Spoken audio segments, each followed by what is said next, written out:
Been debating Could you give us the Sure. if it's Rebecca's voice. Yeah, great. Is it Yes. her? It so is her. no, it's not Rebecca's It's voice. not her. I mean, because it's too much of a. It's phenomenal. So Yeah. Rebecca is an amazing singer, though. Yeah. But she And even if it's not her voice, she performs it very well. Yeah. and she's singing. Rolling when you're ready. Yeah. She's singing for real when Yes. we did it. But she heard the demo and was like, Yeah. I can sing, but that's incredible. Yeah, So the it's second true. time when she's broken down, Yeah. that's It's her her. voice. Okay. And who's the singer? It's an amazing amazing story. It's a girl Yeah. called Lauren Allred, Yeah. and she did all the demos for the film. Yeah. But she's she doesn't get to work singing. Yeah. It's funny. So this is an amazing opportunity, and Rebecca was so wonderful. She didn't want to pretend that it was her voice. She was very adamant that it be credited to Lauren. It gives me thrills just thinking back about it. And I think this is what's wonderful about the movie. Everything feels quite emotional. I was very immersed in the story. How amazing is it for you that, this is a story that, audiences are going to relate to so much because they're going to have a good time? Yeah, I mean, that's so important to me. That, and I love the idea that, like P.T. Barnum, if we can create something that people want to go back and revisit, they want to step back into the world of The Greatest Showman. Because the film and the songs and the music and the musical numbers in terms of the choreography, it's designed in a way that it's too much to just take in on one viewing, and you want to go back and revisit those characters, but revisit those moments. So, I mean, the best version is if people are sort of so taken with it, and they really get a genuine sense of joy that they want to go back into that world. In some movies, you do a lot of casting and then you find someone that's good. Some people are not very good for the role, but you have to cast anyway. In this one, I think everybody was so well cast in their parts. Was it this kind of like very lucky casting where you really found the right people for the job? Yeah, we were so fortunate with the casting, and even some of the smaller roles. The Jenny Lin character is not in the film that much, but Rebecca Ferguson, every second that she is on screen, you don't forget her. You do not forget her. And so, I mean, that is what was so amazing. The chemistry between Zach and Zendaya, it's just this beautiful bond that was between Michelle and Hugh. One of the reasons for that is we had 10 weeks of rehearsal. And really 10 weeks is a lot more than anyone would ordinarily do for a film. So, for these big film stars, they could do 2 films in the time that it took us to rehearse and shoot The Greatest Showman. So anyone involved was doing it as a passion piece. They were doing it because they were fully committed, not just to the shoot, but to the amount of work that went in before we even started rolling camera. Yeah. So I think one of the great benefits of that is that you see people coming together. You see Zach and Zendaya over the course of all of that rehearsal time. You see this real connection between the two of them. You see even just the little girls that play the children of Hugh and Michelle. Yeah. Those 2 little girls, they literally just became best friends while we were filming. Yeah.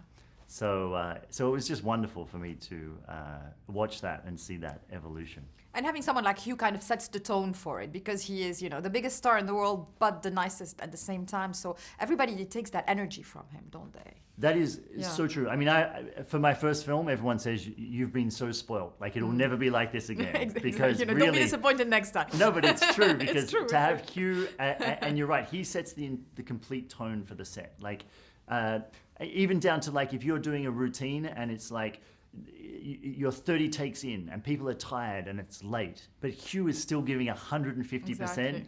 No one else is going to drop the ball. Everyone else rises to that game. And it's remarkable. It really is. I mean, he is just incredible. For me, it's a little bit of a combination of a classical musical and a very modern one. What's your take on it? I think it's a bit of a fusion of both. On one hand, it's quite millennial. And on the other hand, it brings us back to showman times. That's exactly right. That's completely what we were trying to capture. I mean, I wanted it to be its own world. I wanted it to be very unique.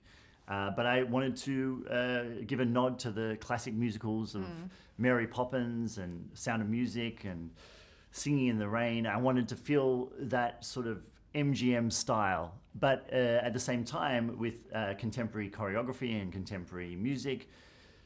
and it was sort of a fusion of those things that put it in its own world. You know, it made it unique, and it was a very conscious decision, and it was one that people were a bit like, I'm not sure if that's going to work, and I was like, it's going to work, like because we didn't do it just for the choreography and just for the music. We did it for the wardrobe, we did it for the set design. Everything sort of had this middle ground of classical and contemporary. And the movie also has something to say. I mean, you know, it's uncanny sometimes you start a project like, let's say 7 years ago, but then, you know, what happens in the world kind of echoes the story, doesn't it? I know. I mean, you just couldn't even plan for that. Yeah. But and in some ways, it's quite sad that we're shining a light on issues in the 1800s that are still relevant today. But no, it's very true. Yeah, absolutely. Let's go back to the songs and how they were created and how they contributed to the narrative of the story. It must be quite a challenge to, you know, tell the story of a whole film through song. Yeah, so listen, I have to give so much credit to Benj and Justin because it's exactly what you said. The music drives the entire film. Like when you mention the great musicals of all time, you remember the you score. remember the musical numbers. Yeah, That's where your head goes. Yeah. So not only did we have to write and rewrite, but in writing those songs, it then informed the script, and then the script had to inform the writing, and that back and forth process. It was over 3 years of work, and they just worked so tirelessly. And you know, we rewrote songs and down to the 11th hour. I mean, Jenny Lin's song was the last song we wrote, and that was while we were in production. And we had a version of it, but I was like, no, there's a better song. It's got to have this sort of impact. Exactly. And credit to Benj and Justin, because the work they did is just remarkable. So at some points, it really felt like Broadway, because this is how it happens on Broadway, right? Until the 11th hour, you make changes to the musical numbers, right? That's right, yeah. Yeah, no one on a film of this size wants changes to in the 11th hour, but it's exactly what it was. And on Broadway, you have the advantage of doing an out-of-town run. You get to go to Chicago or Washington, D.C., and you get to run your show and before you have previews. Previews, and you make adjustments, and you go, that song doesn't work, let's rewrite it. I mean, we had to condense all of that into our 10-week rehearsal process. And so it was a lot. It was a lot to get through, and it was a lot to learn.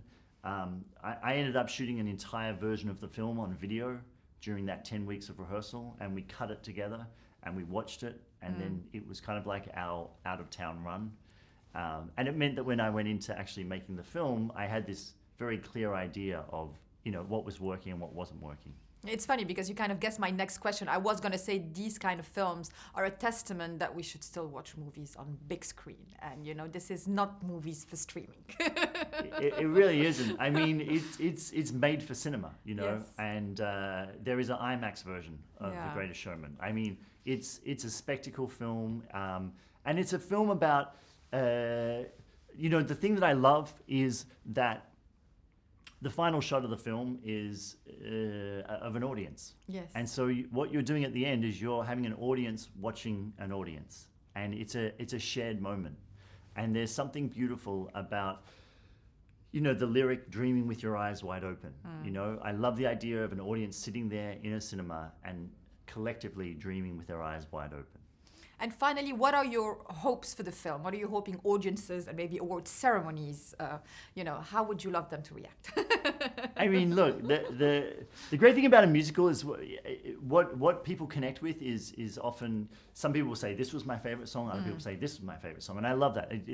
The music is so strong and the characters are so wonderful that I want people to not only feel a connection with, you know, certain numbers, but like I said before, I would love them to go back and revisit that. You know, I just have to take it from my point of view, which is as an audience member, the films that I remember most are the ones that I watched and then I immediately wanted to go and see again. And again and again. And you know, it's true for the great musicals. That's why we still watch musicals that were made in the 40s and 50s to this very day. And I love that. If real success for me is if you know, in 20 years' time, Fox are doing a remake of The Greatest Showman.